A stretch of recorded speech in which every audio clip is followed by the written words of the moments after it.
A dinner that was supposed to be warm turned into a wife's humiliation when her husband naturally served the best cuts to his mistress while coldly snapping, "You only deserve the scraps." But just 10 minutes later, the door burst open. The most powerful man in New York, who was also her father, appeared, canceling a multi-million-dollar contract and leaving the two traders pale and speechless. The cheerful sizzle of extra virgin olive oil was loud in the cast-iron pan, carrying the intense aroma of garlic that filled the small kitchen. Eleanor Montgomery skillfully stirred sirloin medallions that were already browning, covering them with a bright, seductive cognac sauce. That warm, deep aroma seemed to be the only thing capable of dispelling the icy atmosphere and the sepulchral silence of that luxurious apartment right in Manhattan's Upper East Side. In the heart of bustling New York, 3 years of marriage had accustomed her to the silence. Jackson Vance, her husband, was a man devoted to his work. He was always busy, always had meetings, business dinners, unexpected trips. For him, this house was nothing more than a place to spend the night. For Eleanor, however, it was her entire world, a world she had tried to build with all her tenderness and patience. Today was a special day. The project Jackson had been pursuing for the last half a year had finally been approved by the board of directors. He would soon be promoted to vice president. Although he hadn't told her, she knew it from an old colleague. She wasn't angry that he hadn't shared it with her. She just wanted to do something to celebrate. A splendid dinner with all his favorite dishes, an intimate setting just for the two of them. Perhaps, just for an instant, he would notice her existence in that house. The sirloin with cognac sauce was served alongside garlic butter shrimp, a platter of blistered shishito peppers, and a steaming bowl of white rice. Everything was perfect. Eleanor checked the clock. It's 7 o'clock in the evening. He's sure to arrive soon. Just then, her phone rang. It was Jackson. Eleanor quickly dried her hands on her apron, her heart beating a little faster. She smiled as she answered the call. "Tell me, darling." "Set one more place." Jackson's voice on the other end of the line lacked any warmth. It was just a dry, clipped order. The smile froze on Eleanor's lips. She hesitated for a moment. "Do you have a guest?" "Yes, a very important person. They'll be here in 15 minutes. He said and hung up immediately, without giving her a chance to ask anything else. Disappointment swept over her, drowning her heart. The dinner for two she had longed for had vanished. She knew Jackson. He was a proud man, always wanting to put on a show in front of others. Perhaps this guest was crucial to his career. Consoling herself, Eleanor sighed and silently went to the kitchen for another set of silverware, rearranging the table for 3. She even took care to go to the bedroom and change out of her comfortable house dress into a more elegant beige dress. After all, she couldn't let her husband look bad in front of a guest. If you're watching this video, please like, subscribe to the channel, and tell me in the comments where you're watching my story of revenge from. I want to know how far it has reached. 15 minutes later, the sound of the key turning in the lock announced his arrival. Jackson entered, his tall figure framed in an impeccable business suit. His face was as attractive as ever, but the look he gave her was as distant and cold as usual. He wasn't alone. Just behind him walked a beautiful, radiant young woman in an immaculate white dress with a delicate and sweet look. Eleanor froze as she recognized her. Sophia Rinaldi, an employee of Jackson's, whom she had seen a couple of times in photos from company events on social media. Sophia carried a basket of expensive gourmet products. Her big, bright eyes looked at Eleanor as she said in a voice as sweet as honey, "Hello, sister-in-law. I'm Sophia, Jackson's co-worker. The project was a success today, and Jackson wanted to celebrate at home. I showed up uninvited. I hope I'm not bothering you." Every word sounded polite and considerate, but the look she gave her couldn't hide an air of triumph and provocation. The way she called her sister-in-law, with such false familiarity, felt hurtful. Jackson looked at Eleanor and frowned as if her mere presence made him uncomfortable. He said indifferently, "This is my wife, Eleanor Montgomery, and this is Sophia Rinaldi, who has helped me enormously with this project." His introduction was superficial and cold. To him, she was just my wife, a title, and nothing more. Eleanor forced a smile despite the growing unease she felt. "Hello, Sophia. Come in. Dinner is ready?" She felt like a stranger, watching Jackson solicitously take the basket from Sophia's hands, kindly suggesting she put on some house slippers and naturally putting an arm around her shoulders to guide her to the living room. Throughout the whole process, he didn't look at her even once. The delicious aroma of the food suddenly became suffocating. Eleanor stood motionless in the dining room, watching the backs of her husband and the other girl. A feeling of loneliness and humiliation completely enveloped her. The dinner she had so carefully prepared to congratulate him had become the perfect stage for someone else. The atmosphere at the table was so tense it was hard to breathe. Eleanor sat in silence with her hands in her lap, feeling completely out of place in her own home. Jackson and Sophia talked animatedly about office matters, future plans, parties they had attended together. They had an entire world in common, a world Eleanor couldn't enter.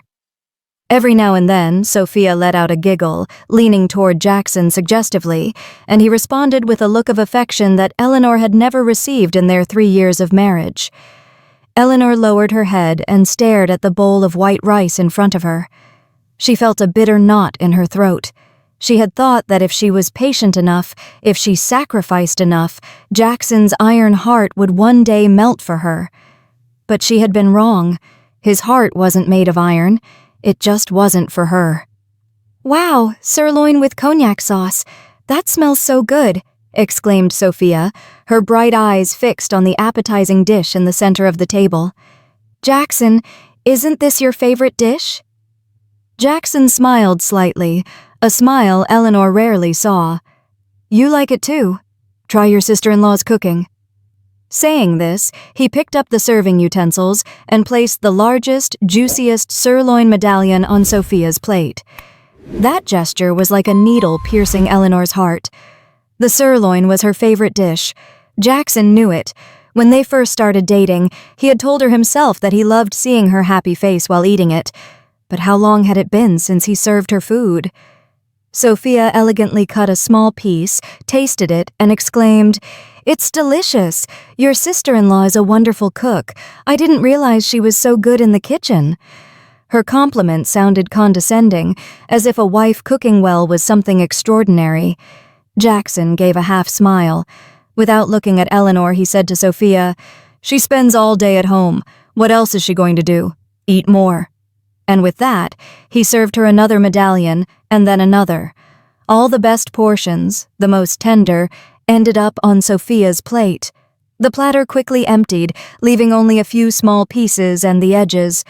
Eleanor's silverware remained motionless next to her plate. She hadn't taken a single bite. Sophia seemed to notice and, feigning concern, raised her innocent gaze to Jackson. "Jackson, why are you serving it all to me? You should leave some for your sister-in-law, too. She put so much effort into cooking." A perfect performance of a thoughtful, sensitive girl. Eleanor lifted her head. For the first time all dinner, she looked directly into her husband's eyes. She wanted to see how he would respond. She still held a last sliver of hope that maybe he was just being thoughtless, that perhaps he would realize his lack of tact. But Jackson crushed that fragile hope ruthlessly. He glanced at her, with an expression of boredom and contempt. Then he turned back to Sophia in a tone as casually cruel as if talking about an inanimate object. She doesn't care what she eats. She only deserves the scraps." Crash. The world shattered in Eleanor's ears. Every one of those words was like a sharp fragment of glass plunging directly into her bleeding heart. The scraps. I only deserve the scraps. For an instant, all sounds vanished. She no longer heard the laughter, no longer smelled the food. Before her eyes remained only Jackson's impassible face and the victorious smile hidden behind Sophia's false surprise. 3 years of marriage, what had she sacrificed? She gave up her status as the daughter of a prominent family, a promising career. She accepted an ordinary life, spending her days in the kitchen just to take care of him. She endured his coldness, her mother-in-law's disdainful attitude. She ignored the rumors of his infidelities. She had deceived herself into thinking that if she tried hard enough, everything would improve. But all she received in return was one sentence: "You only deserve the scraps." The humiliation, the pain, the anger accumulated over 3 long years suddenly erupted. The love she once considered her whole life was now completely dead, killed by the contempt of the man she had loved most. Eleanor's hands, resting in her lap, clenched into fists, her nails digging into her skin without feeling pain. The last trace of warmth in her eyes was extinguished, replaced by a terrifying coldness, an absolute void. It was time to end it, to end this tragedy that she, in her stupidity, had written herself. Jackson's sentence was like a switch that turned off all the light and warmth in Eleanor's world. The pain no longer screamed. It settled, solidifying into a block of ice in her chest. She felt nothing anymore, neither humiliation nor anger, just a terrifying void. She slowly stood up. Her movements were deliberate, abnormally calm, as if the person who had just been insulted wasn't her. Jackson and Sophia looked at her. A flash of mockery shone in Sophia's eyes, while Jackson showed clear annoyance, assuming she was about to throw an infantile scene. "What are you doing? Sit down. Don't embarrass me in front of guests," Jackson growled. Eleanor didn't answer. Her gaze swept over the sumptuous dinner she had prepared herself. The almost empty sirloin, the still steaming shrimp, the green peppers, all her effort, her love, her hope, was there.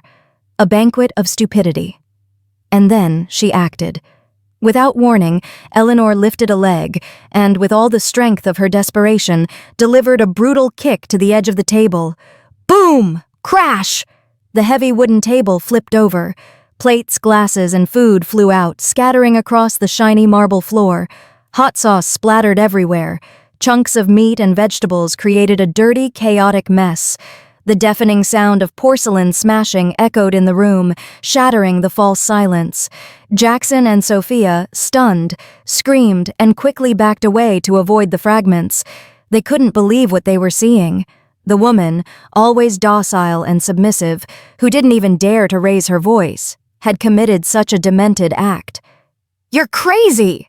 Jackson, recovered from the shock, had a face red with anger and shame.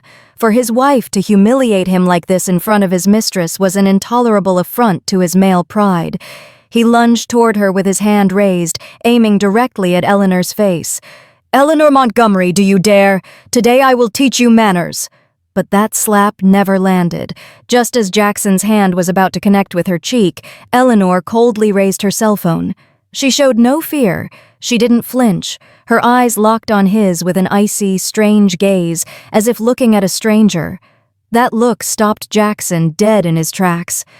In the sepulchral silence, Eleanor calmly dialed a number burned into her memory. The call connected instantly. "Dad, come pick me up." Her voice no longer trembled or broke. It was clear, sharp, and cold as ice. The sound echoed in the messy room, reaching Jackson and Sophia's ears like a taunt. "I don't want to stay in this filthy place for 1 second longer." Jackson was perplexed, then let out a loud laugh as if he had heard the funniest joke in the world. His anger transformed into absolute contempt. "Who are you calling? Your father?" he mocked, pointing a finger at her. "Eleanor Montgomery. Who do you think you are, calling your hick family from rural Connecticut? What for? To beg me not to leave you?" He took another step with a condescending tone. "Let me tell you something. A woman like you, once I leave you, won't find anyone better than me. You'd better apologize politely and clean up this mess. If not, get out of my house right now." Sophia, beside him, pretended to intervene. "Jackson, don't be angry. I'm sure Eleanor just had a momentary outburst." But the smug smile on her lips couldn't be hidden. This drama was even more exciting than she had expected. Eleanor said nothing more. She quietly hung up the phone, her eyes fixed on Jackson. Her gaze was that of someone observing a clown, a poor wretch who didn't know his end was near. Her calmness further infuriated Jackson, but it also caused a vague, inexplicable feeling of unease. 10 minutes later, the suffocating tension of the apartment was broken by the insistent sound of the doorbell. Ding-dong, ding-dong. It sounded urgent and authoritative, as if the person on the other side had no intention of waiting patiently. Jackson jumped. Still angry, he glanced sideways at Eleanor, who remained motionless among the remnants of the dinner, and reluctantly went to the door. "Must be my in-laws," he muttered sarcastically, loud enough for both Eleanor and Sophia to hear. "Perfect, let them come. That way I can tell them what kind of daughter they raised." He already had a humiliating speech prepared for Eleanor's small-town family. In his imagination, behind the door was a worn-out, poorly dressed elderly couple who would apologize servilely and take their daughter away. With the arrogance of someone who feels superior, Jackson yanked the door open, but the scene he saw cut his breath and all the poisonous words stuck in his throat. Outside, there was no elderly couple. In the center stood a man in his late 50s. He wore an exquisitely tailored suit, and an aura of authority and calmness emanated from his every gesture. His eyes were piercing, betraying the power of someone accustomed to giving orders. Even standing still, he exuded an invisible pressure that forced others to hold their breath. Behind him, two tall men in black suits, sunglasses, and earpieces, clearly professional bodyguards. Beside him, a young assistant with gold-rimmed glasses held a leather briefcase, bowing reverently. This entourage did not belong at all to the humble world Jackson had always attributed to his wife's family. Jackson was petrified. He felt like the face was familiar, so familiar that his heart skipped a beat. He had seen it somewhere, on the covers of major economic magazines, in financial news, in national business forums.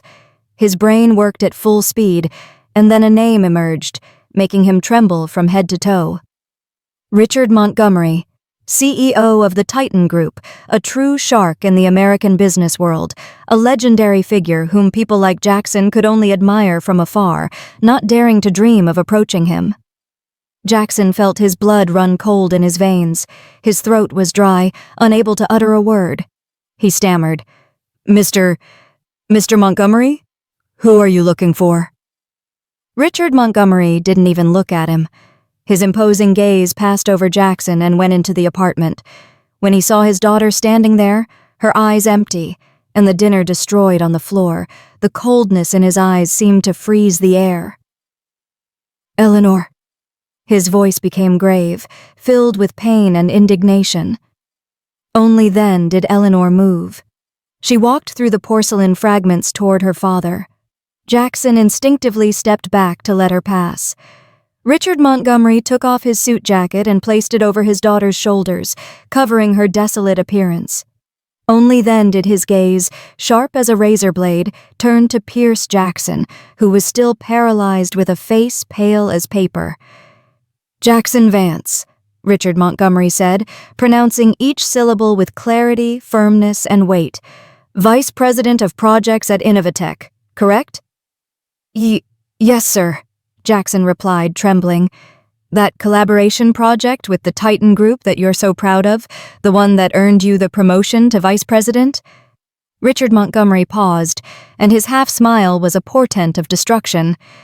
"As of this moment, it is officially cancelled." Jackson felt the world crumbling. He panicked. "No, Mr. Montgomery, there must be a misunderstanding. Why?"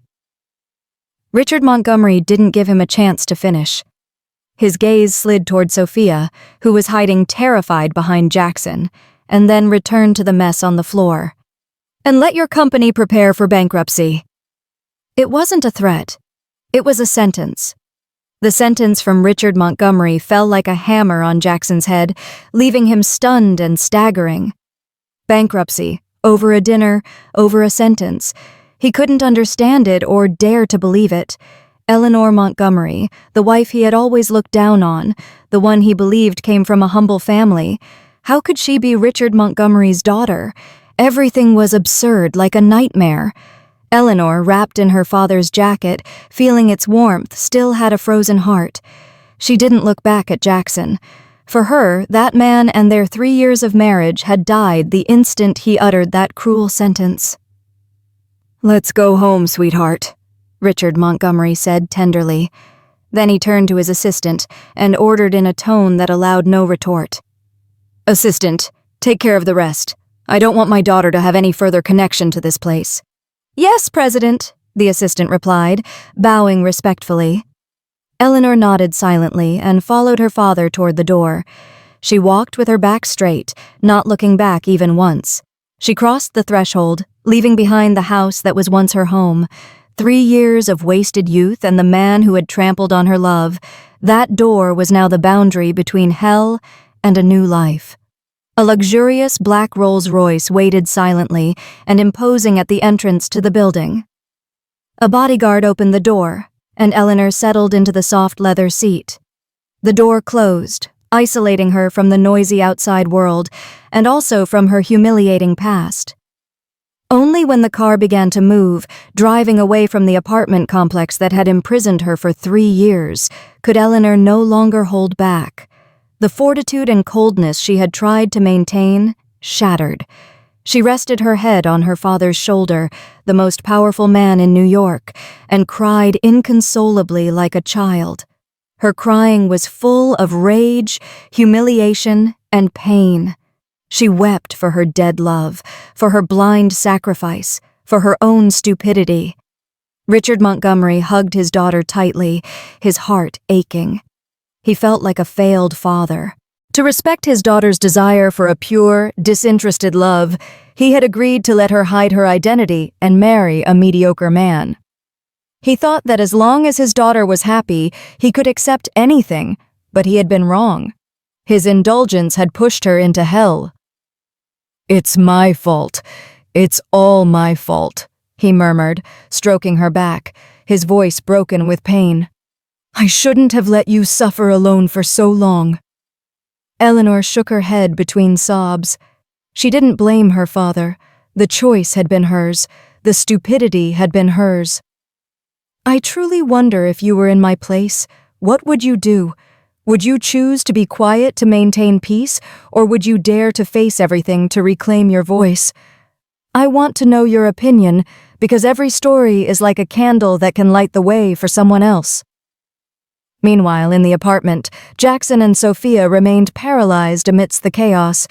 Richard Montgomery's words still echoed in their ears, cold and authoritative. "Jackson, what is all this?" stammered Sophia, her beautiful face pale without a drop of blood.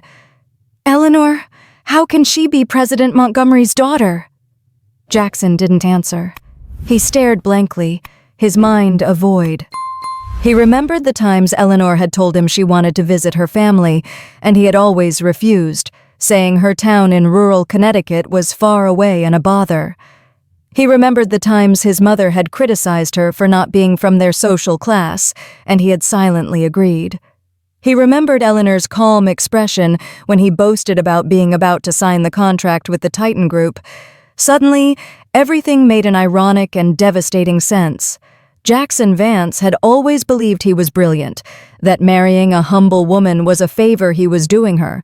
But the truth was that the greatest success of his career, the very thing he used to humiliate his wife, belonged to her family. He was nothing more than an arrogant clown dancing on a stage without knowing that the only spectator was laughing at him. This truth was more painful than the contract cancellation or the imminent bankruptcy. It completely destroyed his pride. The terrifying silence was broken by the shrill ringtone of Jackson's cell phone. He jumped. He clumsily pulled out the phone. The screen showed CEO. His heart clenched. A bad feeling overcame him. With trembling hands, he answered, "Hello, CEO, Jackson Vance?" A furious roar from the other side almost burst his eardrum. "What the hell have you done? Do you know what you just caused?" I don't know." The CEO's voice was laden with venom. "President Montgomery's assistant just called me. He said that due to your personal ethics issues, the Titan Group is officially canceling all collaboration projects with us. All of them. Do you hear me?" Jackson felt his head spinning. Although he had already heard it from Richard Montgomery himself, hearing it from his superior was still a brutal blow. "CEO, let me explain. It's just a family misunderstanding." "Family misunderstanding?" The CEO laughed scornfully. Do you know who your wife is? She's Eleanor Montgomery, Richard Montgomery's only daughter. You could have messed with anyone, but you messed with his favorite daughter. If you want to ruin yourself, do it alone. Don't drag the whole company down with you. You know what? As soon as the news broke, the company's shares started to plummet. Investors are calling to withdraw their capital. Other partners, hearing that Titan is pulling out, are reconsidering their contracts. You've destroyed everything, Jackson Vance. The CEO's curses were like knives digging into his ears. He no longer understood what was being said. He only knew that his world was crumbling. Everything he had built with such effort, his position, his reputation, his future, was turning to ashes in a single night. The call ended with one sentence. "You're fired. Prepare your backside for a lawsuit." Tut, tut, tut. The phone slipped from his hands, crashing onto the floor. He collapsed onto the sofa, clutching his head, his gaze lost. The nightmare had only just begun. His phone kept vibrating incessantly. They were partners, banks, people who used to flatter him, now calling to demand explanations, to collect debts. At the same time, economic news on social media exploded with sensational headlines. Titan Group abruptly cancels multi-million-dollar contract. Innovatech faces bankruptcy. Sophia, beside him, held her own phone, trembling. Her face was livid as she read the comments online. Everything had happened too quickly. It was terrifying. She had come that night to show off to the small-town wife, to solidify her position alongside the man who was about to be vice president. But now that man was a failure, about to be left with nothing. The golden ship she thought she was clinging to was sinking. Jackson, what are we going to do now?" She shook him, her voice trembling with panic. Jackson seemed to awaken from his stupor. "That's it. Eleanor Montgomery. It was all her fault. If she forgave him, if she said a word to her father, everything could be saved." He hastily picked up his broken phone, tried to turn it on, and looked for Eleanor's number. He called frantically once, twice, 10 times, but the only response was the monotonous voice of an operator. "The number you are calling is not available at this moment. Not available." She had blocked him. Jackson threw the phone against the wall, shouting helplessly and desperately. He had become accustomed to Eleanor always being there, always waiting, always forgiving. He never imagined the day would come when she would truly leave, and do so in such a cruel and definitive way. Sophia observed Jackson's madness with a mixture of fear and disgust. She started calculating her own escape route. Staying with a failure was not in her plans. Love was nothing compared to money and status. The black Rolls-Royce slid through a wrought iron gate and entered a white gravel driveway onto a vast property. The Montgomery family mansion stood imposing and majestic amidst meticulously maintained gardens, with classic architecture that radiated a modern elegance. This was Eleanor's true home, a place she had voluntarily left for 3 years, pursuing the chimera of a simple love. The last tears had dried on her cheeks. Stepping out of the car, Eleanor was no longer the desolate and defeated woman. She had locked her weakness deep within herself, replacing it with a terrifying calm. Mrs. Davis, the housekeeper who had cared for her since childhood, rushed out to meet her, her face full of concern and sorrow. "Miss, you're back. Please come in. The mister is waiting for you in the living room." Eleanor nodded slightly and crossed the familiar threshold. Everything in the house was the same, luxurious, opulent, and cold. Her father, Richard, was sitting on the sofa, his face still marked by anger and pain. "Go up to your room and rest," he said, his voice much softer. "I'll take care of everything." "It's not necessary, Dad," Eleanor replied, her voice clear but without warmth. "I'm not tired. I just want to do a couple of things." Saying this, she went straight up to the master bedroom on the 2nd floor, the room she hadn't slept in for 3 years. It was several times larger than Jackson's entire apartment, with a gigantic walk-in closet full of designer clothes she had never touched. She stopped in front of a large mirror, observing her reflection. A woman with a beautiful but pale face, eyes swollen from crying, and long black hair tied back in a ponytail. Jackson loved that hair. He liked to stroke it, smell its soft fragrance. Eleanor gave a smile of self-contempt. It was all a lie. She opened the vanity drawer and took out a pair of sharp scissors. Without a moment's hesitation, she grabbed her long hair. Snip. The dry sound of the scissors echoed, and a lock of black, silky hair fell onto the cold marble floor like a severed memory. She continued cutting, lock by lock, decisively and cruelly. The long strands of hair, a symbol of her past docility and submission, fell one after another. When she finished, her loose hair was now a shoulder-length cut, somewhat uneven, but giving her a surprisingly bold and rebellious air. She looked at herself in the mirror. The face was the same, but her aura had completely changed. Her eyes no longer showed submission but a sharp, cold gaze, full of unshakable determination. She threw the scissors onto the vanity and entered the walk-in closet. She bypassed the floral dresses and comfortable cotton sets she used to wear to please Jackson. Her hand stopped at an impeccable white suit jacket, a black silk blouse, and Jimmy Choo stilettos. She changed. Emerging from the closet, the Eleanor of the past had completely vanished. In front of the mirror was a strange yet very familiar woman. The short hair highlighted her slender neck and refined face. The form-fitting white suit radiated power and professionalism. The heels made her every step firm and confident. She was no longer the submissive wife of Jackson Vance, confined to the kitchen. She was Eleanor Montgomery, the sole heiress of the Titan Group, and she had returned. The next morning, the New York sun illuminated the grand living room of the Montgomery mansion, but it couldn't dispel the coldness of the atmosphere. Eleanor was sitting across from her father, her face as serene as a calm lake. "I've made a decision, Dad. I want a divorce as soon as possible." Richard Montgomery looked at his daughter with a mixture of pain and pride. The shock of the night before seemed to have made her mature overnight. He nodded firmly. "Agreed. I support you. I'll get the best lawyer in New York." He picked up the phone and made a call. "Attorney Daniels, it's Richard Montgomery. I have a personal matter I need your help with. Could you come to my house right now?" Approximately an hour later, a black Audi pulled up to the front door. A man got out. He was around 6 feet 1 inch tall. He wore an elegant charcoal gray suit and had an upright posture. His face had sharp, attractive features, with bright eyes and a straight nose, and his whole demeanor exuded an air of confidence and professionalism, but also warmth. When the man entered the living room and saw Eleanor, the professionalism on his face was momentarily replaced by surprise and a flash of a complex, indescribable emotion. "Eleanor, is that you?" Eleanor was also a little surprised. She hadn't expected the best lawyer her father spoke of to be an old acquaintance.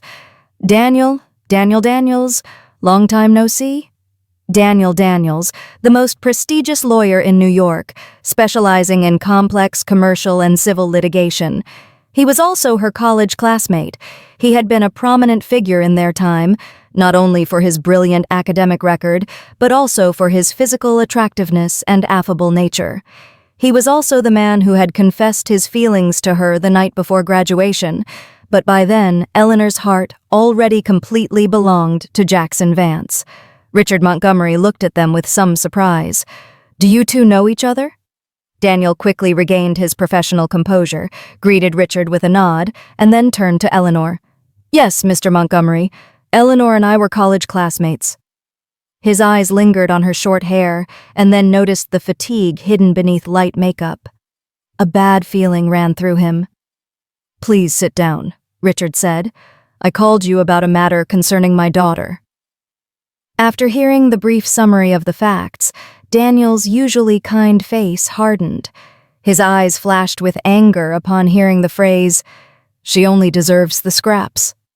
He looked at Eleanor. His voice became grave, full of compassion. "How much have you had to suffer all these years?" A simple phrase without empty consolations made Eleanor's frozen heart tremble slightly. For the first time since everything happened, someone was telling her that she had suffered. "I'm fine," she replied, her voice still calm. "Now I just want to end all this. I want the divorce, and I want him to pay for what he did." Daniel nodded. His gaze became firm and penetrating. "Don't worry. I'm your lawyer. I promise I will help you recover everything that belongs to you, both materially and morally. That man won't see a dime. What's more, he'll have to compensate you." He opened his briefcase and took out a folder with the divorce proceedings. "Leave it to me. We'll process it as quickly as possible. Now I need you to tell me in detail about your marriage, especially regarding finances and any evidence you have of his infidelity or psychological abuse." Seeing the professionalism and confidence that Daniel radiated, Eleanor felt a weight lift from her shoulders. Perhaps the decision to call her father that night was the smartest thing she had done in 3 years. She had a powerful father who loved her unconditionally, and now she had an old friend, a solid ally on her side. She was not alone on the path to vengeance. Immediately after the meeting with Daniel Daniels, the gigantic machine called the Titan Group began to operate. The order was transmitted from the CEO's office, and the relevant departments acted with astonishing speed and efficiency. On Monday morning, the New York Stock Exchange opened with news that caused a commotion. On the Titan Group's official website and in all major media outlets, a brief but forceful press release was published. The Titan Group announces that for reasons related to insurmountable business ethics issues by a partner, we have decided to immediately rescind all collaboration projects within the Smart City framework with Innovatech. The Titan Group will not be responsible for any losses arising from this decision. We always prioritize integrity and ethics in all our commercial operations. The statement did not mention Jackson Vance or specify what the ethical problem was, but that ambiguity further fueled speculation and the business world's imagination. A leading group like Titan would never make such a drastic and immediate decision without a compelling reason. Business ethics was an invisible charge, but with the most devastating destructive power. It directly attacked a company's reputation and survival. Innovatech instantly became the eye of the storm. Management phones wouldn't stop ringing. Innovatech's shares had been rising thanks to the news of the collaboration with Titan, but now they plummeted like a plane without engines. In a single morning, the company's market capitalization had evaporated by over 30%. Innovatech's other partners, who had previously congratulated them enthusiastically, now called in droves, demanding explanations. The most cautious immediately froze their investments and began reviewing their contracts. No one dared to associate with a company that Titan had publicly sentenced. For Titan to turn its back on you in New York was equivalent to the entire business world doing so. Jackson Vance, recently fired, was sitting in his messy apartment, reading the news on his tablet with trembling hands. He knew this was only the beginning. It was the first blow from the Montgomery family, a devastating attack that gave neither him nor his company any chance to defend themselves. He tried calling his CEO, his former colleagues, but no one answered. He was completely isolated. When one is at the top, everyone cheers them. When one falls, even their own shadow wants to abandon them. A terrible fear overcame Jackson. Not only had he lost his job, but he was about to lose everything. This apartment, the luxury car, the high-standard life he was so proud of, everything was at risk of disappearing. In the midst of the panic, he thought of Eleanor again. He had to find her. He had to beg her. Even if he had to swallow all his pride, he would do it. Meanwhile, in the Montgomery mansion, Eleanor was sitting by the window with a cup of hot chamomile tea in her hands. She calmly read the same news as Jackson, but there was not a trace of emotion on her face. Innovatech's collapse, Jackson's panic, it was all within her calculations. This was just the appetizer of the vengeance banquet she had prepared for him. She wanted him to taste the feeling of being stripped of everything, the powerlessness of watching his world collapse without being able to do anything. She wanted him to understand what it felt like to be treated as the scraps. After 2 days of living in a hell of calls from creditors and terrible financial news, Jackson Vance could not take it anymore. His arrogance and pride had been pulverized by fear and desperation. Somehow, he got the address of the Montgomery mansion, probably through an old contact he had to pay a high price for. That afternoon, as Eleanor was strolling in the garden with her father, the security staff called to report that a man named Jackson Vance was causing a scene at the main gate, insisting on seeing Miss Montgomery. Richard was about to order him to be thrown out, but Eleanor stopped him. "Let him be, Dad. I want to see what other play he can put on." She went up to the second-floor balcony, from where the main entrance was clearly visible. Jackson was there, with no trace of his usual elegance. The suit he wore was wrinkled, his hair messy, his face haggard and with deep dark circles. He looked like a beggar. Seeing Eleanor's figure on the balcony, his eyes lit up like a shipwreck survivor finding a lifeline. "Eleanor, Eleanor, I know you're there," he shouted in a hoarse voice, ignoring the curious glances of passers-by. Eleanor remained silent, watching with her arms crossed, with a cold gaze, as if she were watching a cheap play. Seeing her not react, Jackson's desperation increased. Losing the last vestige of dignity, he did something that stunned the security guards. He knelt down. His knees hit the hard pavement in front of the mansion gate with a thud. He lifted his head toward the balcony and shouted with a wail of despair. "Eleanor, I was wrong. I really am sorry. It's all my fault. I'm a bastard, a wretch. Could you forgive me this time?" He cried and spoke at the same time, his face covered in tears and snot. "We can start over. I promise I will treat you well, that I will never make you suffer again. You just have to say a word to your father. Please, I beg you, save me, save the company." His pleas were so pathetic that they could have moved anyone, but they only caused Eleanor nausea. Start over. Forgive him. If her father hadn't shown up, if she wasn't Miss Montgomery, would he be kneeling there, or would he have thrown her out of the house without a dime? His apology was not out of love or repentance. It was the simple plea of a failure trying to cling to his last lifeline. Finally, Eleanor spoke. Her voice was not loud, but in the silence of the afternoon, it was incredibly clear, carried by the wind to Jackson's ears. "Jackson Vance, your repentance is worthless."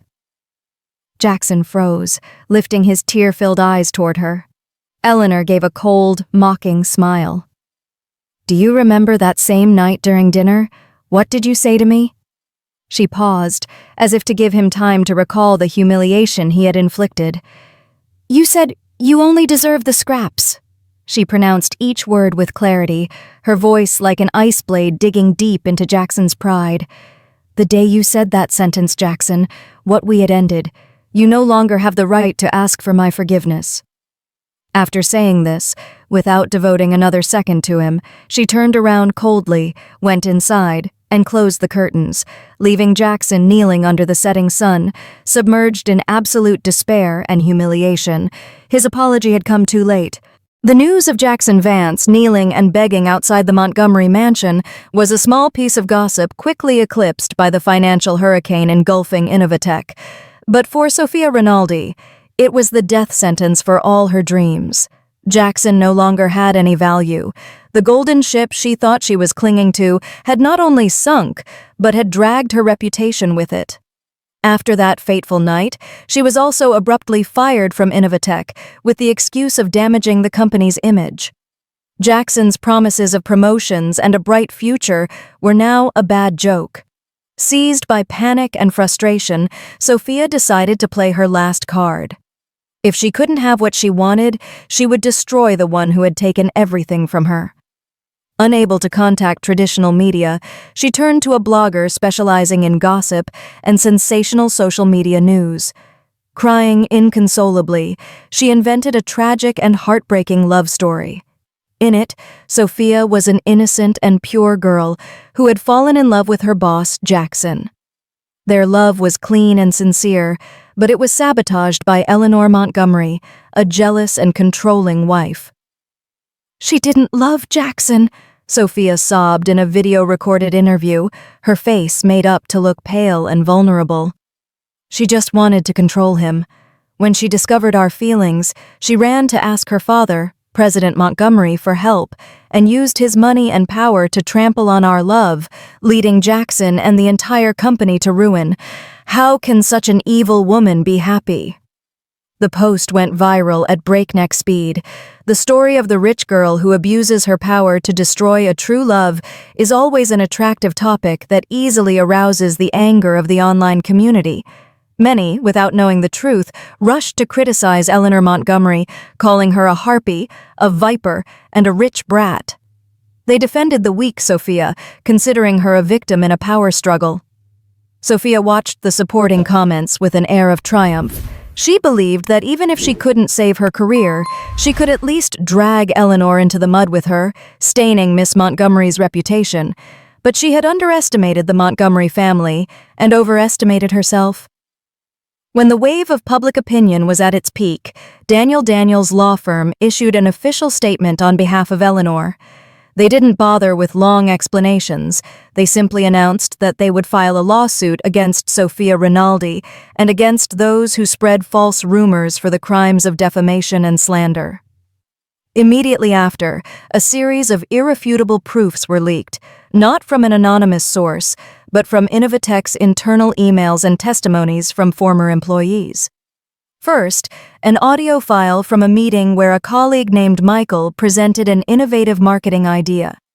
2 weeks later, the detailed plan for that same idea was in Sophia's hands, who presented it directly to Jackson and received high praise. Michael was subsequently marginalized and had to leave the company. Next, a series of emails and messages that demonstrated how Sophia had repeatedly sent damaging information and gossip about other colleagues to Jackson to eliminate her competitors on her path to promotion. She was not an innocent white lily, but a manipulative climber willing to trample on others to advance.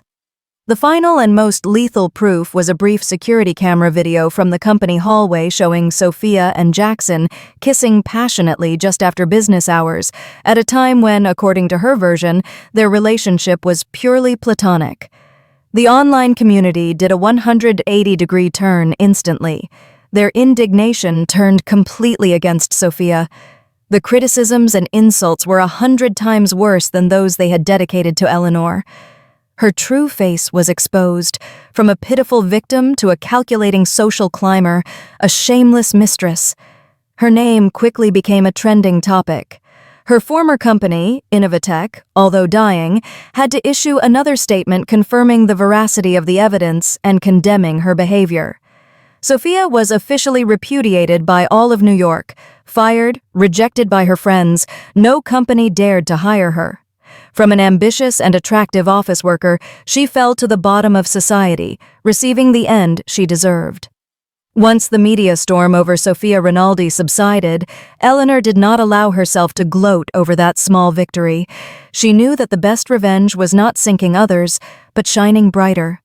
She decided to officially enter the business world, not only to prove her worth, but to rebuild her life with her own hands. On the first day, she had a private conversation with her father in his office at the Titan Group headquarters. "I want you to take the position of vice president," Richard said bluntly. "You are the sole heiress. Sooner or later, that position will be yours." Eleanor smiled and shook her head. "Dad, I don't want to. I don't want people to say I'm just a figurehead, that I'm only relying on President Montgomery's shadow. I want to start from scratch on my own merits." Richard looked into his daughter's determined eyes. A feeling of pride filled his heart. His daughter had truly matured. "Then what do you want to do?" "Give me a project," Eleanor said, her eyes shining. "The most difficult project, one that everyone considers without potential. I will show them that Richard Montgomery's daughter is not useless." Seeing his daughter's determination, Richard nodded. He entrusted her with a project for a smart home product line called eHome. It was a project that had been stalled for 2 years. The technology was good, but the design lacked refinement, and the marketing strategy was mediocre, leaving it completely eclipsed by major competitors in the market. The marketing department had proposed canceling it several times to avoid further losses. Giving it to Eleanor was both a challenge and a way to see what she was capable of. Eleanor accepted the project without flinching. She requested a small office and a team of only a few young but enthusiastic employees. The following days, she practically lived at the company.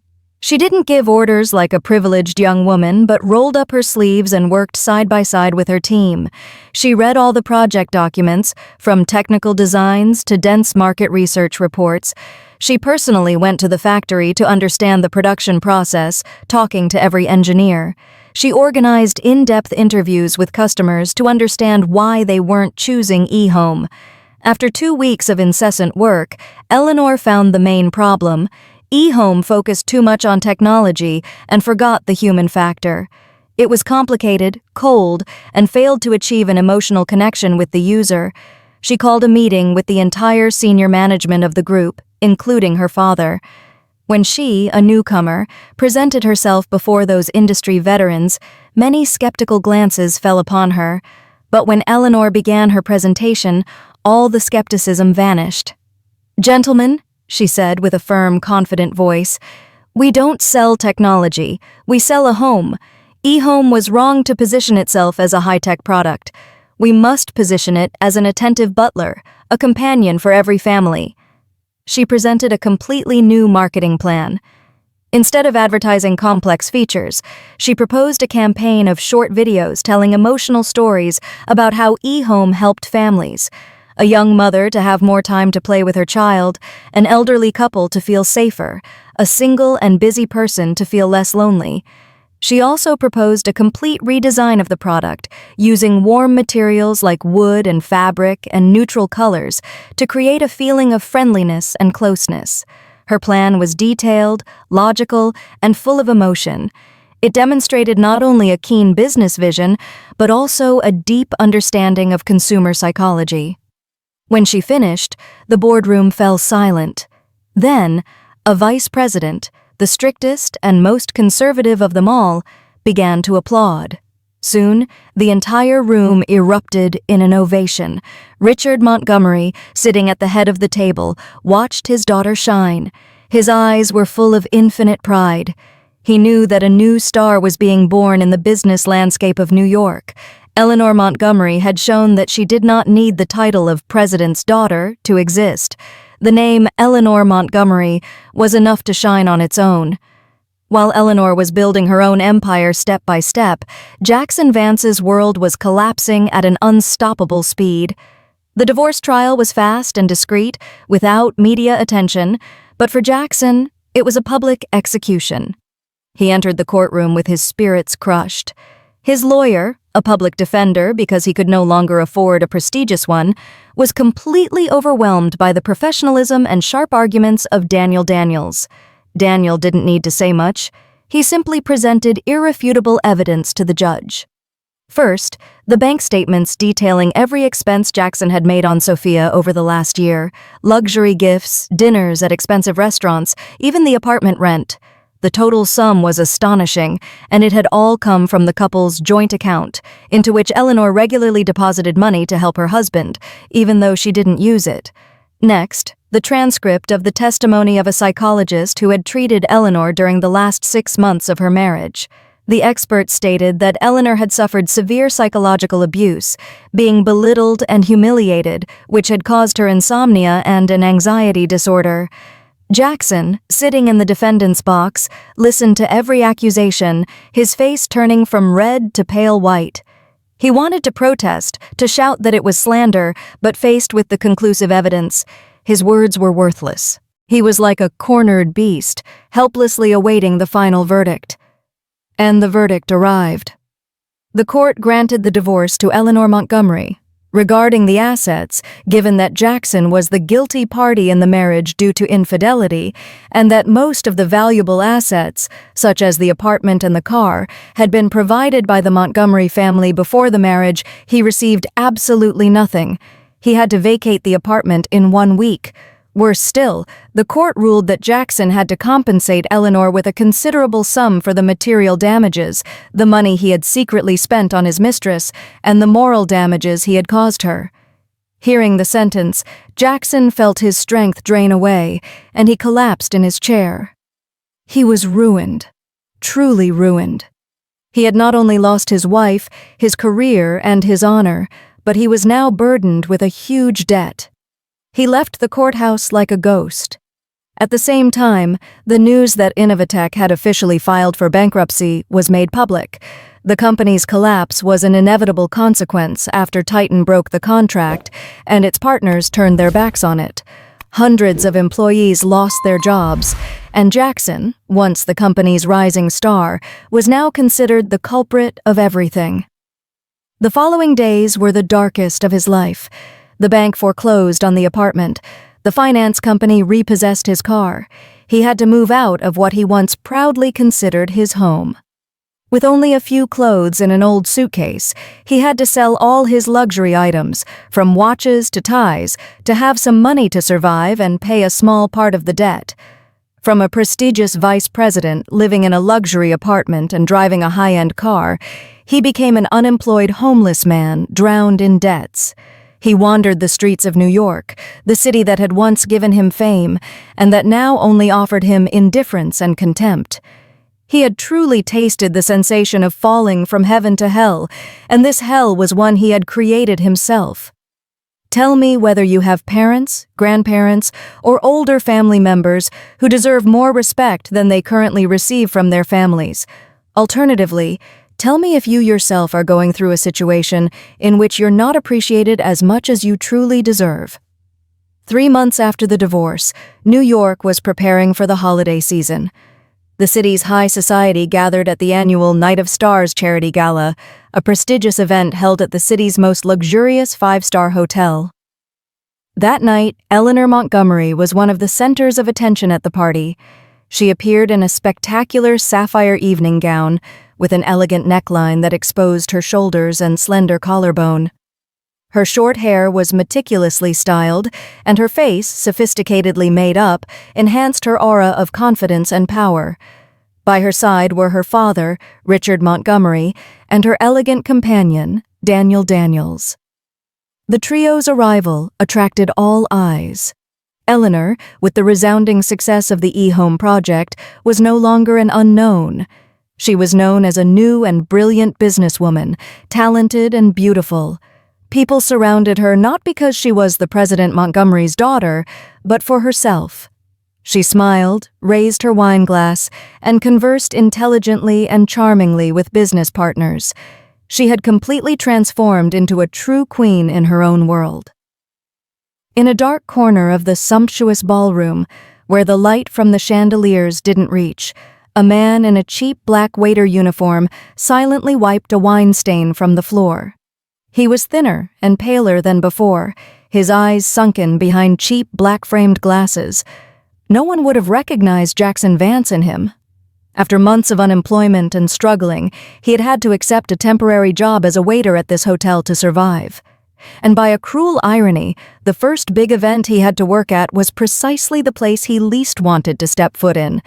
He heard the murmurs of admiration around him, and following their gazes, he saw her, Eleanor. A shiver ran down his spine. She was stunning, with a radiant and distant beauty he had never seen in her before. There she was, surrounded by the most powerful people, with a smile of confidence and pride on her lips. She was like the sun, and he, a mere speck of dust in the darkness. This cruel contrast was like 1,000 needles digging into his already shattered pride. He stood there with a cloth in his hand, looking at the woman who was once his wife. The woman he had humiliated, saying she only deserved the scraps, now shone like a queen. And he, who had believed himself superior, was crouched down serving at her party. A chaotic mixture of emotions surged in Jackson's eyes. A deep hatred toward the person who had brought him to this situation. A scorching envy for everything she had, and among it all, a late, bitter, and so painful regret that it was tearing him apart. What had he lost? He had thrown away a diamond to keep a simple stone. Absorbed in his emotions, his hands trembled, dropping a tray with empty glasses to the floor, causing a loud, jarring clatter. A nearby guest turned and looked at him with disdain. "What are you doing, you useless fool? Get out of my sight!" Jackson hastened to apologize, clumsily picking up the pieces of glass. Humiliation flooded him. He felt as if everyone in the room was looking at him, laughing at him. From a distance, Eleanor seemed to hear the noise. She looked in that direction for a second, and then turned to continue her conversation. Perhaps she didn't recognize him at all. Or perhaps for her, he was now nothing more than an insignificant waiter, and that indifference was more painful than any revenge. The winter chill of New York seemed to penetrate to the bone. Sophia Rinaldi huddled inside her thin coat, dragging the only suitcase she had left along a busy street. The bright neon lights of the luxury stores illuminated her face, once beautiful and now haggard and pale. After her true face was exposed, her life had sunk into an abyss. No company wanted to hire her. Her savings were depleted, and the landlord had evicted her from the luxurious apartment Jackson had rented for her. Her friends, the ones who used to surround her, now avoided her like the plague. She had truly tasted what it felt like when the whole world turns its back on you. In her desperation, she thought of Jackson. After all, he was the only man she could cling to at that moment. Perhaps two failures could warm each other in that cold winter. After much asking, she finally found the address of the miserable boarding house where Jackson was staying, deep in a damp, dirty alley. As the door opened, a smell of cheap alcohol and tobacco hit her, making her wrinkle her nose. Jackson stood before her. He was no longer the handsome and elegant vice president. He was emaciated with a neglected beard, wrinkled clothes, and eyes bloodshot from insomnia and drinking. "What are you doing here?" he growled, looking at her with no trace of affection, only disgust. Seeing his pathetic state, Sophia's last hope vanished. Disappointment quickly turned into fury. She shoved him and entered the tiny, messy room. "Jackson Vance, look at what you've become!" she shrieked in a high-pitched voice. "It's all your fault, because of your stupidity and your arrogance. If you hadn't provoked Eleanor Montgomery, if you had listened to me before, we wouldn't be like this." Jackson let out a dry laugh, a bitter and demented laugh. "My fault? Sophia, you have the nerve to say that." He grabbed her wrist tightly. "If it weren't for you, for always playing the victim, for provoking me, I never would have said that sentence. It was you. That face of your false innocent mouse has ruined me." "What? What are you saying?" Sophia, stunned, also shouted. "Coward! You dare to do it but not own up to it? You belittled your wife to win my favor, and now you blame it all on me?" "Win your favor?" Jackson laughed with disdain, his gaze full of contempt. "Do you think I really loved you? I only saw you as a tool, a new toy to entertain myself. Compared to Eleanor, you're not even fit to tie her shoes." This sentence was like a dagger aimed directly at Sophia's ego. The love she had idealized was brutally exposed by the man who was its protagonist. It had never existed. Everything had been an exchange of interests, and now that the interests had disappeared, only resentment remained. "You're a wretch!" With all her strength, she broke free and grabbed an ashtray from the table, throwing it at Jackson. They became entangled, insulting each other, yelling, even pushing each other like two wounded animals. Their false love had completely broken, leaving only blame and hatred. They hurled the most poisonous words, exposing their most selfish calculations. The fight ended when the boarding house owner knocked on the door, threatening to call the police. Sophia, crying, picked up her suitcase, looking at Jackson with absolute hatred. "Jackson Vance, you and I have nothing to do with each other starting today. Don't ever appear in my life again." Saying this, she dragged her suitcase and left, disappearing into the dark alley, leaving Jackson alone in the cold room, drowned in alcohol and desperation. Their toxic relationship, which began with lies, ended with hatred. Both received the tragic end they deserved. The news of Jackson Vance's bankruptcy and debts finally reached his hometown. His mother, Mrs. Vance, upon learning that her dear son had gone from a promising vice president to a complete failure, was shocked and furious. She didn't believe her son was to blame. For her, Jackson had always been the most brilliant and good son. She placed all the blame on Eleanor Montgomery. In her mind, her ex-daughter-in-law was a witch who had seduced her son only to later, with the power of her family, destroy him. She decided to go to New York to demand justice for her son. She showed up at the Titan Group headquarters. Without an appointment, she burst into the lobby, shouting and causing a scandal, demanding to see Eleanor. "Eleanor Montgomery, let that bitch come out, that ungrateful, poisonous daughter-in-law. Let her come out and see her mother-in-law." Several security guards quickly rushed to try to stop her, but Mrs. Vance threw herself to the floor, screaming and crying, attracting the attention of everyone in the lobby. "My God, look! The rich daughter-in-law who abuses her power, using her father's money to ruin my son. What bad luck my family had to welcome this ungrateful woman." The incident was quickly communicated to Eleanor's office. Her assistant, worried, told her, "Director Montgomery, perhaps it's best for security to handle it. There's no need for you to intervene." Eleanor put her pen down on the table, her face expressionless. "Don't worry. I'll handle this." She stood up, adjusted her clothes, and calmly walked out of her office toward the elevator. When Eleanor appeared in the lobby, all eyes focused on her. She wore an elegant black skirt suit with her short hair perfectly styled and a cold face that radiated the aura of someone in a high position. She looked nothing like the bitch or poisonous woman Mrs. Vance described. Seeing her, Mrs. Vance jumped up and pointed at her, insulting her. "There you are. You still dare to show your face. You ruined my son. Are you happy, wolf in sheep's clothing?" Eleanor did not flinch. She gestured to the guards to step back slightly and calmly looked at the woman she had tried to please for 3 years. "Hello, ma'am," she said. Her clear, cold voice resonated in the lobby. "Don't call me ma'am. I don't have a daughter-in-law like you," the woman shouted. Eleanor gave a mocking smile. "You're right. Your son and I are divorced. We no longer have any relationship." She took one step closer.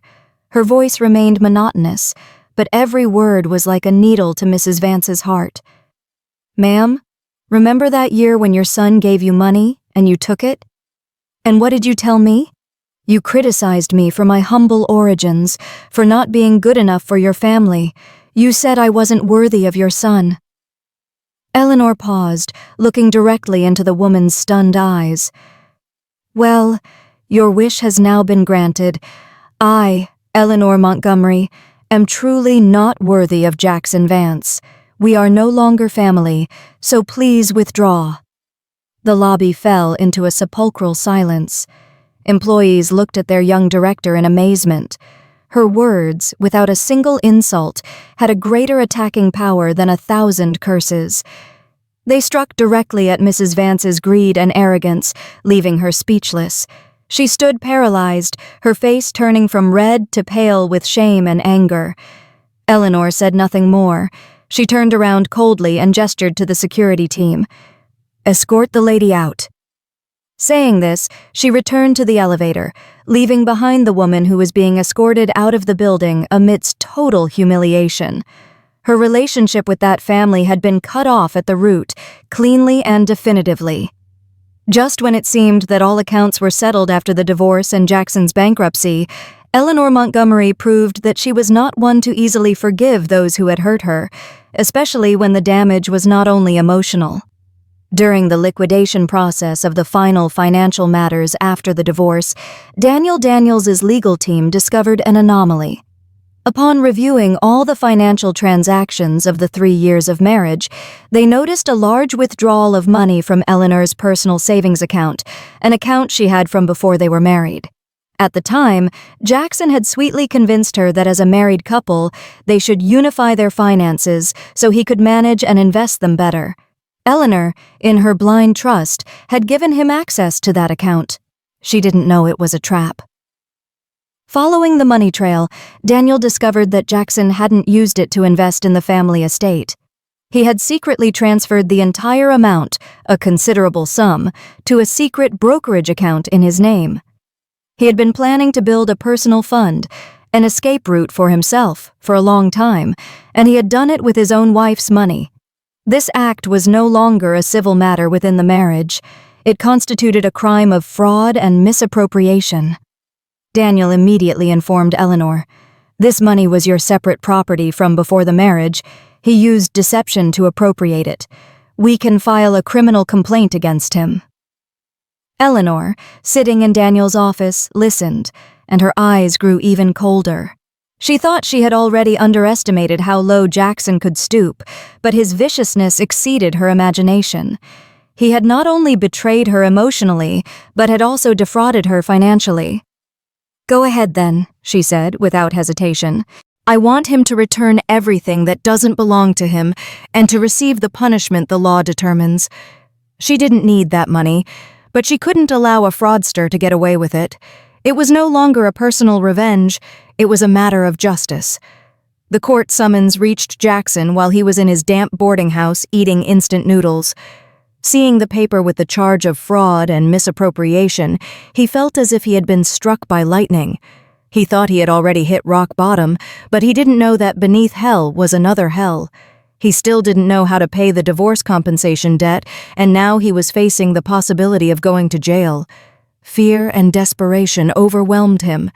Eleanor Montgomery, the woman he had despised, was using the law to lead him, step by step, into a dead end. He frantically called Daniel Daniels, begging to speak to Eleanor. "Attorney Daniels, please, tell her I know I was wrong.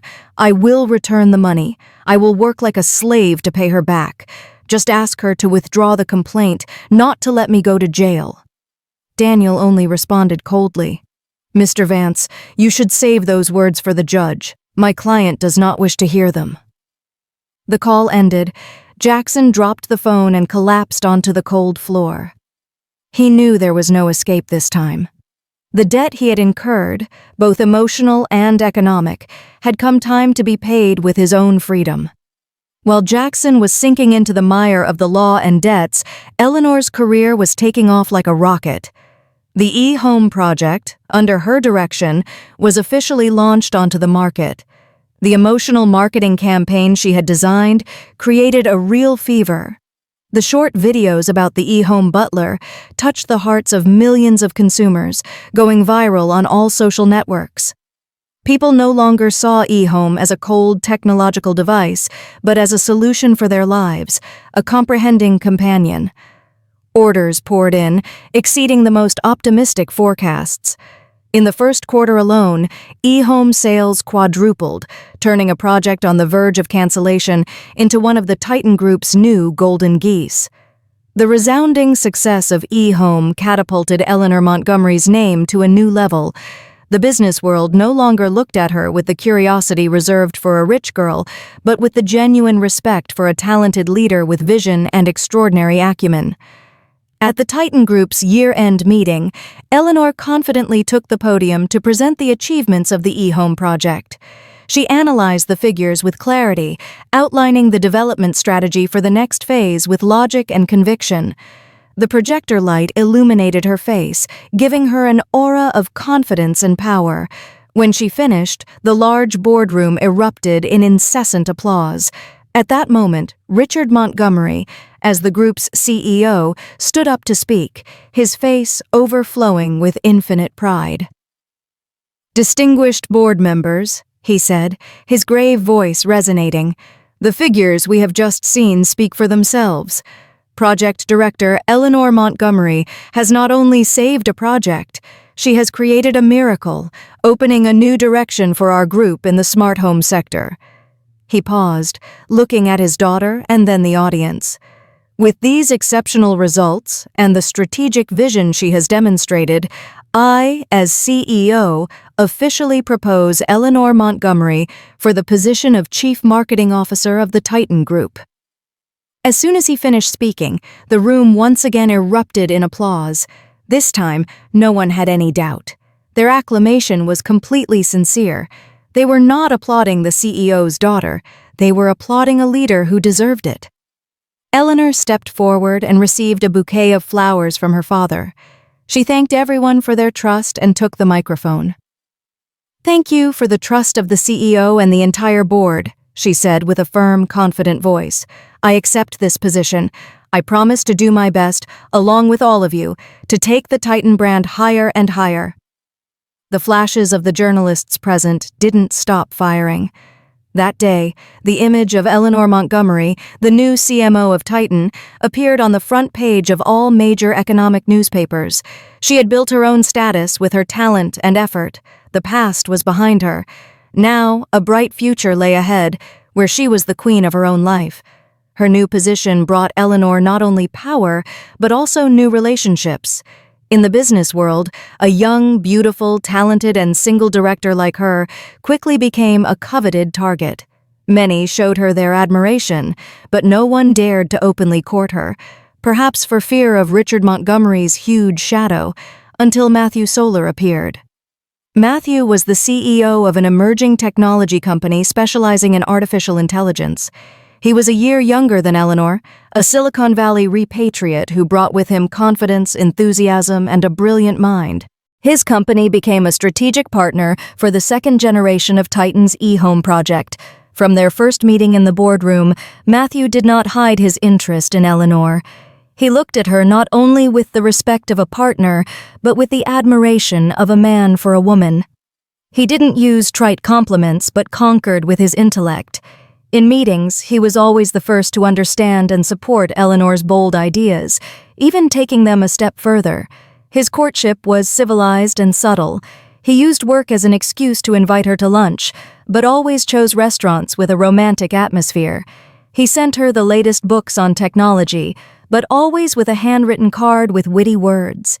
He publicly praised her talent to the press, making Eleanor shine even brighter. Eleanor was not naive. She knew Matthew's intentions perfectly well. She didn't dislike him. She even felt some admiration for his intelligence and charm. But her heart, having been broken, had become cautious and distrustful. She always maintained a professional distance, treating him only as an important partner. However, Matthew's appearance inadvertently stirred the tranquil waters in the heart of another person, Daniel Daniels. Since helping Eleanor with the divorce, Daniel had remained by her side, silently, as a friend and a legal advisor. He witnessed her transformation, her rise, and felt a mixture of joy and a vague unease. He feared that the higher she flew, the greater the distance between them would be. That night, at a business cocktail party, Daniel watched as Matthew put his jacket on Eleanor when she said she was a little cold. He did it naturally, and Eleanor didn't reject it. They stayed chatting about some technological topic that he didn't understand, and they seemed like the perfect couple. They seemed to belong to the same world, a world of future and innovation, and he, a lawyer, seemed to belong to another world, one of dry laws and complex litigation. A bitter feeling he had never felt before overcame him. It was jealousy. He was jealous of Matthew's talent, his confidence, the ease with which he could approach Eleanor and share conversation topics with her. On the way home, as he drove Eleanor, the atmosphere became unusually silent. Daniel drove intently, his jaw tight. "You seem to get along very well with CEO Solar," he said suddenly, breaking the silence. His voice sounded somewhat distant. Eleanor turned to look at him, noticing his strange attitude. "He's a good partner, just a partner," she replied. Daniel did not take his eyes off the road. "I don't think he thinks the same. All of New York knows he's courting you." Eleanor remained silent, unsure how to respond. Seeing her silence, Daniel felt an even greater oppression in his chest. He stopped the car in front of the Montgomery mansion, but he didn't open the door. He turned to look her directly in the eyes. The faint streetlight reflected in them, revealing his insecurity and an intense emotion he had always hidden.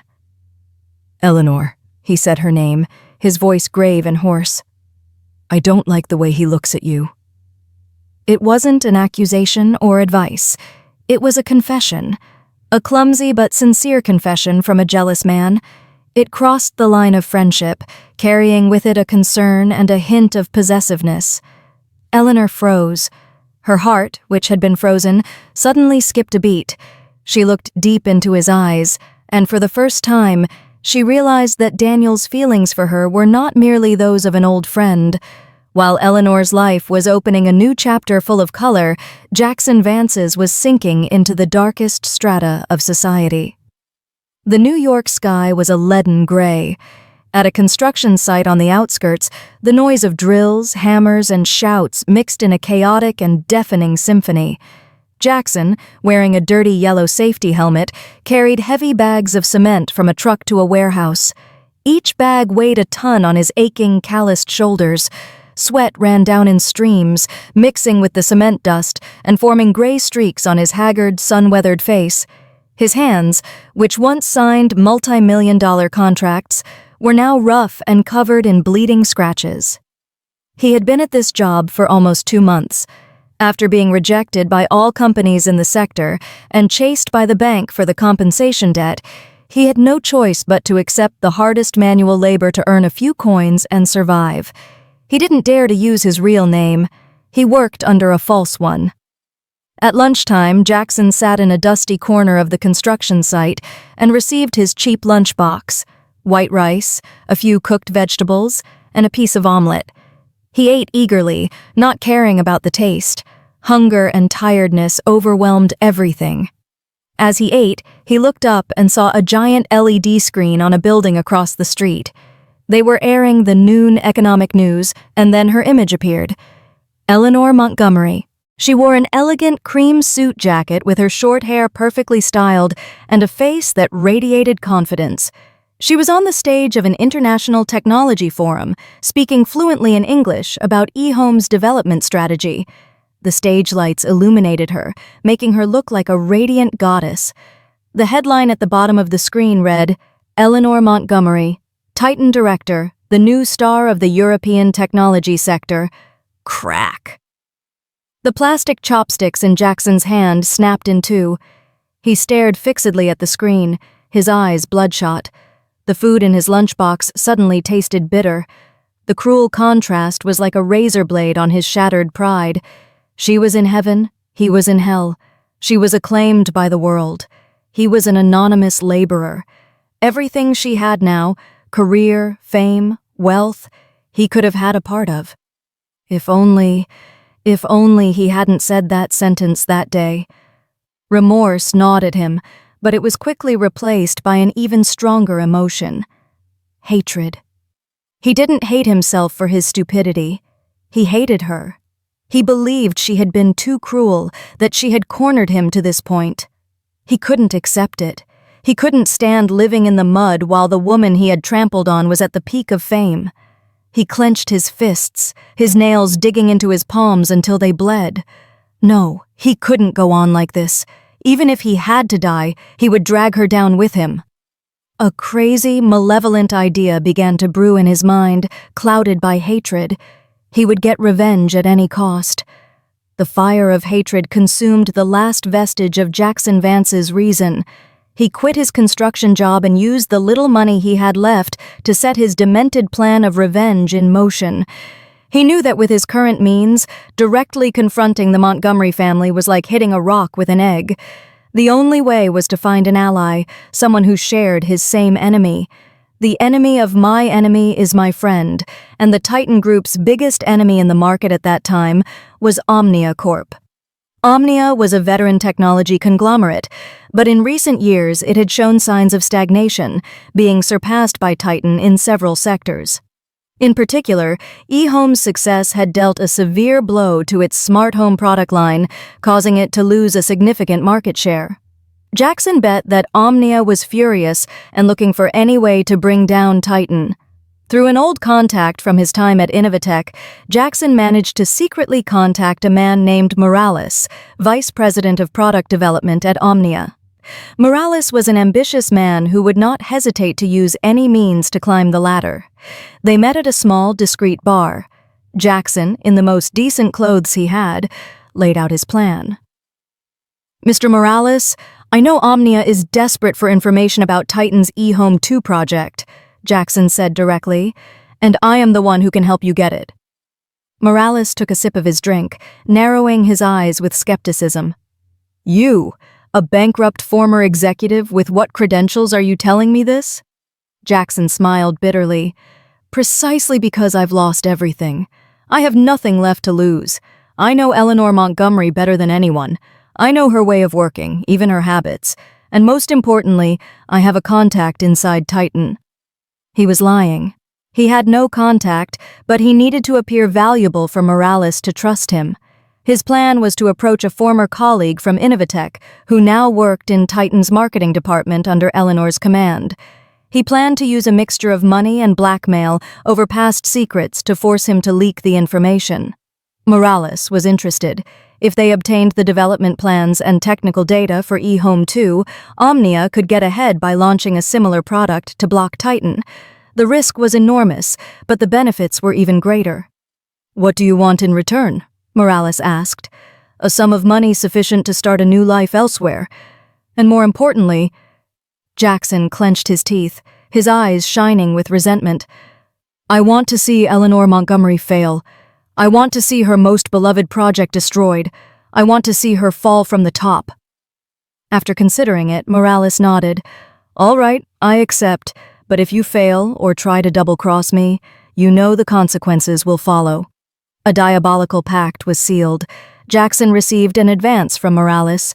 He used that money to rent a better apartment, buy new clothes, and start approaching his target.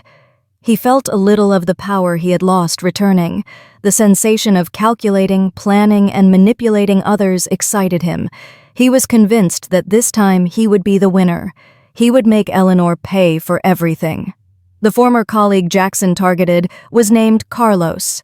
He was a normal employee in the marketing department with some talent, but who had not been valued by his previous boss. When Eleanor took over, she recognized Carlos's potential and gave him opportunities to grow. However, Jackson knew Carlos's weak spot, gambling addiction. Jackson met with Carlos, offered him a large sum of money, and threatened to expose his gambling debts. At first, Carlos flatly refused. He owed Eleanor a lot, but faced with the enormous pressure and temptation, he finally gave in, terrified and full of guilt. "I need all the documents related to the launch plan and the technical specifications for eHome 2, Jackson ordered. "Copy everything onto this USB. Deliver it to me in 3 days." Carlos took the USB, trembling, his heart heavy with guilt. But what Jackson never imagined was that right after that meeting, Carlos did something unexpected. He didn't go to the casino or his house. He went directly to Daniel's law firm and asked to see Eleanor. He knelt, crying, and told her the whole truth. Hearing him, Eleanor and Daniel looked at each other. Eleanor's face showed no surprise, only a terrifying coldness. "The cornered beast has finally bitten." "What do we do now?"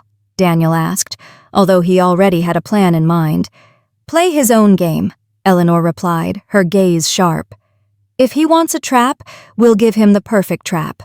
She didn't scold Carlos. On the contrary, she reassured him and promised to help him with his debts in exchange for his full cooperation. A meticulous plan was devised. Titan's cybersecurity team created a false folder called eHome 2 Confidential. Inside were documents that looked very real. Designs, specifications, marketing plans, but it was all false and worthless information. And most importantly, each file contained a tracking microchip and spy software that would record all USB activity. 3 days later, Carlos met Jackson at a quiet coffee shop and handed him the USB as planned. Jackson, suspecting nothing, took his loot with an expression of triumph. He immediately contacted Morales, and they agreed to meet for the drop-off that same night in an abandoned underground parking lot on the outskirts. He wanted maximum discretion. That night, Jackson drove a rental car to the meeting point. Morales was already there. The air in the parking lot was damp and tense. "Where is the merchandise?" Morales asked. Jackson, satisfied, showed him the USB. "Everything you need is here. Where's my money?" Morales tossed him a briefcase. "Check it." Just as Jackson opened the briefcase and Morales took the USB, chaos erupted. Vroom! Dozens of police cars appeared from all directions, their spotlights illuminating the parking lot, sirens wailing. The exits were blocked. Police officers in bulletproof vests got out of the cars, pointing their weapons at them. Freeze! You are under arrest for industrial espionage and theft of intellectual property. Jackson and Morales froze, pale as ghosts. The USB and the briefcase fell to the ground. Two figures emerged from the darkness, Eleanor Montgomery and Daniel Daniels. Eleanor, in a long coat, had an icy face, devoid of emotion. Jackson saw her, his eyes red with hatred and incredulity. She had fooled him. He had fallen into a perfectly set trap. "Why?" he shouted desperately. Eleanor did not answer. She just looked at him with the eyes of a victor, observing a pathetic loser. For someone like Jackson Vance, jail was the most appropriate place. The police rushed at them, handcuffing Jackson and Morales. The cold metallic click of the handcuffs resonated like a death sentence, putting an end to Jackson's freedom and future. He had dug his own grave. In the cold interrogation room of the police station, the air was dense, broken only by the monotonous tick-tock of the wall clock. The fluorescent light on the ceiling washed everything in a pale, impersonal white. Jackson sat in a metal chair, handcuffed, his hair messy, and a detainee's uniform that was too big for him, making him look even more miserable. He had been there for 2 days, subjected to endless interrogations that had shattered his resistance. The iron door opened with a screech. An officer entered, followed by 2 people. When Jackson raised his head, his empty eyes contracted. Eleanor Montgomery wore a charcoal gray suit, her posture upright, her face expressionless. Her cold and distant aura seemed out of place in that somber environment.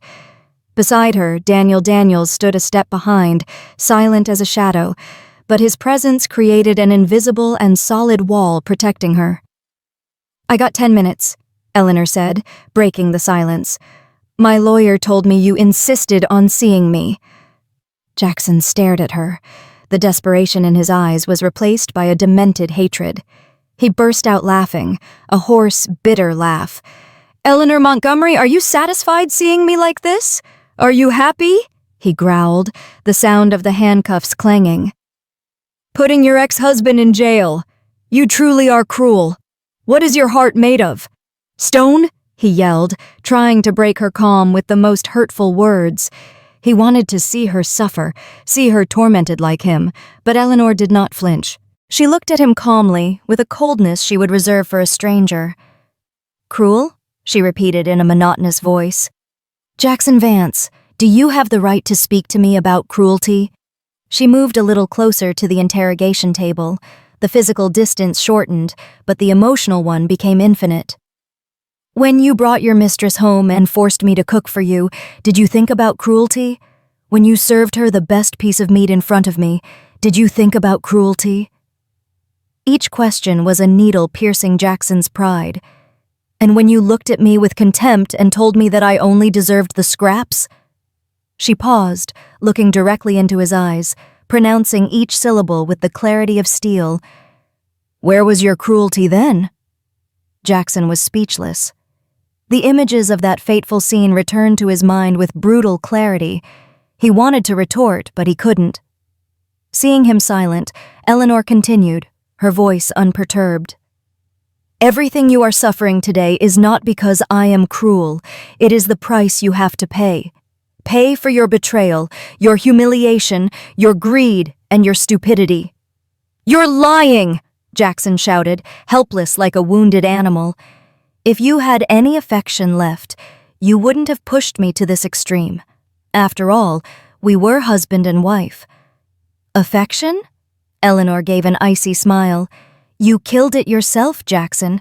From the day you decided to betray me, you lost the right to speak of affection." She looked at her watch. "The 10 minutes are up." Saying this, she turned around coldly, without looking back at him. "Eleanor Montgomery, stay here!"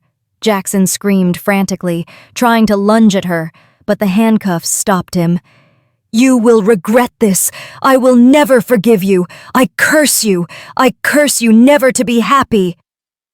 The iron door slammed shut, leaving behind his curses and his helpless screams. Eleanor walked down the hallway with Daniel by her side in silence. He placed a hand on her shoulder, a wordless gesture of comfort. Eleanor said nothing, just kept walking with her back straight. His curse meant nothing because her happiness had long ago ceased to have anything to do with him. The industrial espionage case involving the two technology giants, Titan and Omnia, caused a real earthquake in the New York business world. The trial attracted enormous media attention. Jackson Vance, Morales, and other Omnia senior executives were brought to the stand. In court, Daniel Daniels, as the legal representative of the injured party, the Titan Group, presented irrefutable evidence: the USB with false data but a tracking chip, the video of the illegal transaction in the parking lot, the detailed testimony of Carlos. All of it painted a complete picture of a meticulously planned conspiracy. Jackson's lawyer tried to argue that his client had been manipulated by Omnia, that he acted out of desperation, but the prosecution quickly dismantled that lie by presenting evidence of his previous crime of fraud and misappropriation against Eleanor Montgomery. This demonstrated that Jackson's nature was inherently greedy and unscrupulous, and that industrial espionage was only an escalation in his criminal history. Morales and Omnia's management also could not deny the charges. Omnia Corp faced an astronomical fine. Its shares plummeted, and a reputation built over 100 years collapsed in an instant. After several days of trial, the sentence was finally delivered. Jackson Vance, for the crimes of industrial espionage and fraud, was sentenced to 10 years in prison. 10 years, a third of his remaining life, paying his debt behind bars. Hearing the sentence, he collapsed in his chair with a completely empty gaze. It was truly over. Morales and the other defendants received appropriate sentences of between 7 and 9 years in jail. The story didn't end there. During the investigation into Jackson's finances, the police discovered irregularities related to Sophia Rinaldi. It turned out that during her time at Innovatech, she had embezzled a small amount of company funds for personal expenses. Jackson knew about it and helped her cover it up. That debt was one of the reasons why she depended so much on him. Although the amount was not large, the act constituted a crime. Sophia was called to testify again. Although she didn't go to jail like Jackson, she was sentenced to 2 years in prison with a suspended sentence and ordered to perform community service. More importantly, the stain of a criminal record would follow her all her life, closing any door to a future in a decent professional environment. The end for the manipulators had come. The news of the convictions spread widely. Eleanor received a message from Daniel while she was in her chief marketing officer office, looking at the bright New York skyline. "It's over. He got 10 years.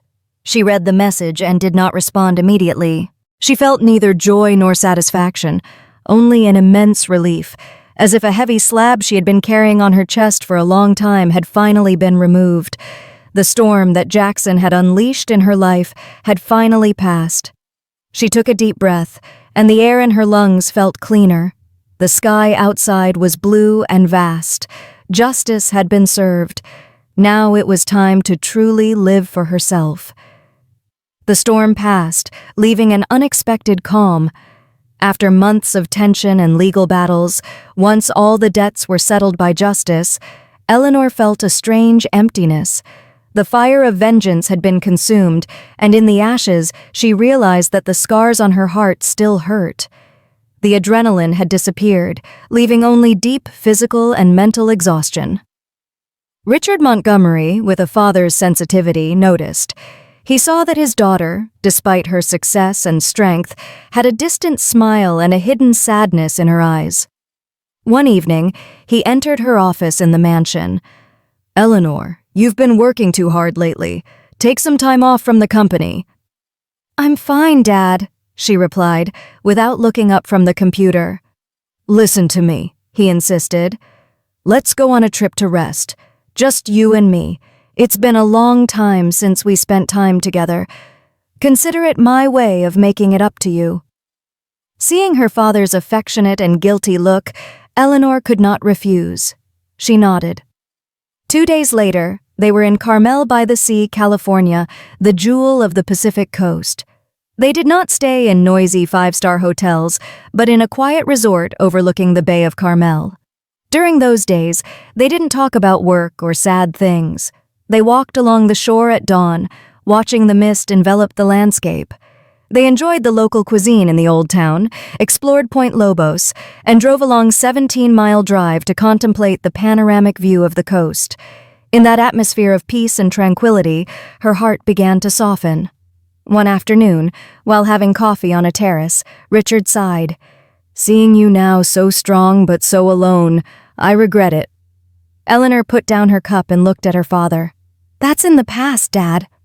"But if I had been firmer then, maybe you wouldn't have suffered so much," he said, his voice full of regret. Eleanor shook her head and placed her hand over her father's, already furrowed with wrinkles. "Dad, I've never blamed you. That was the path I chose. I was stupid. I was blind. That fall, although painful, made me wake up. It helped me realize who truly loved me and to find myself again. Without it, I would probably still be a submissive wife in a small kitchen."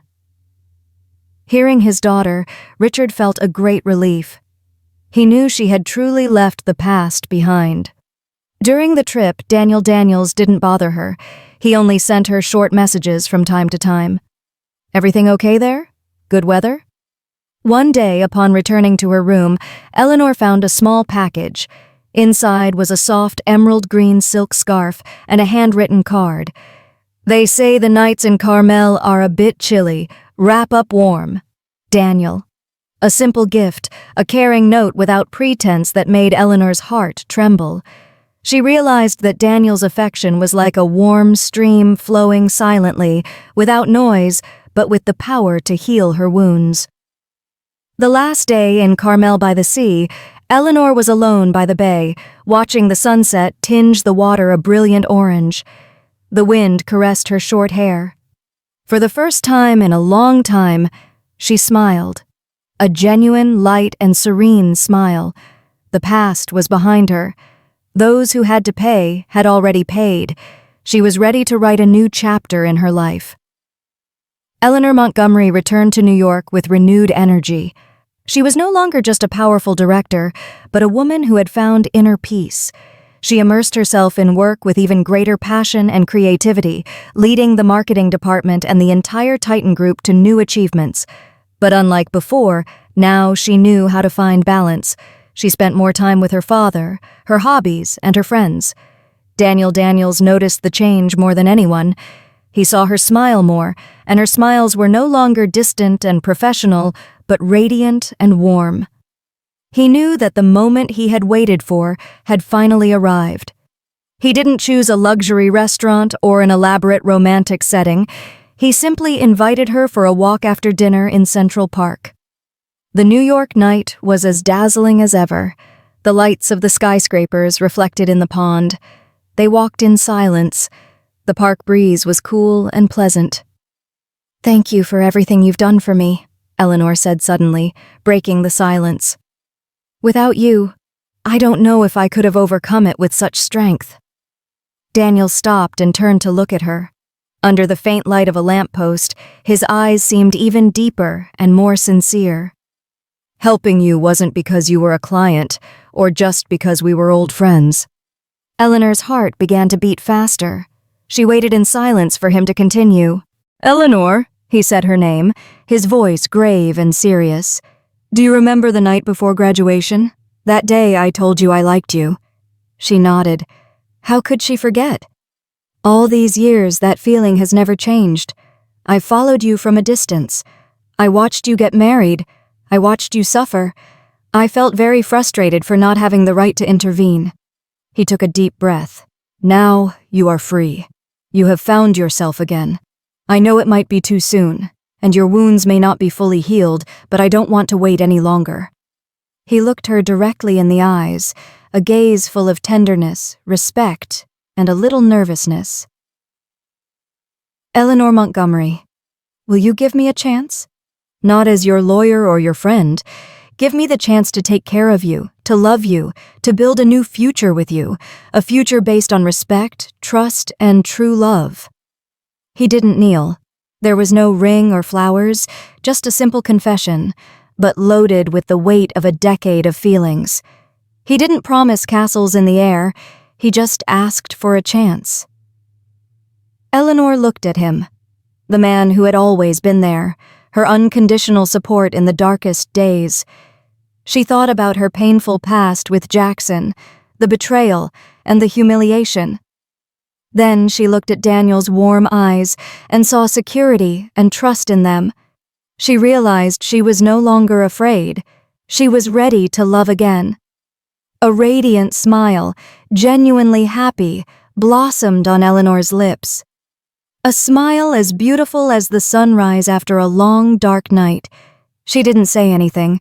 She simply nodded slightly. That simple gesture was enough to illuminate Daniel's entire world. Unable to contain his joy, he gently took her hand. Her hand was a little cold, but he warmed it with the heat of his own. Hand in hand, they continued their walk along the pond. The painful past was forever behind them. Forgiving those who had hurt her was impossible, but finding a new happiness, a new dawn for her life was totally possible, and that happiness had just begun.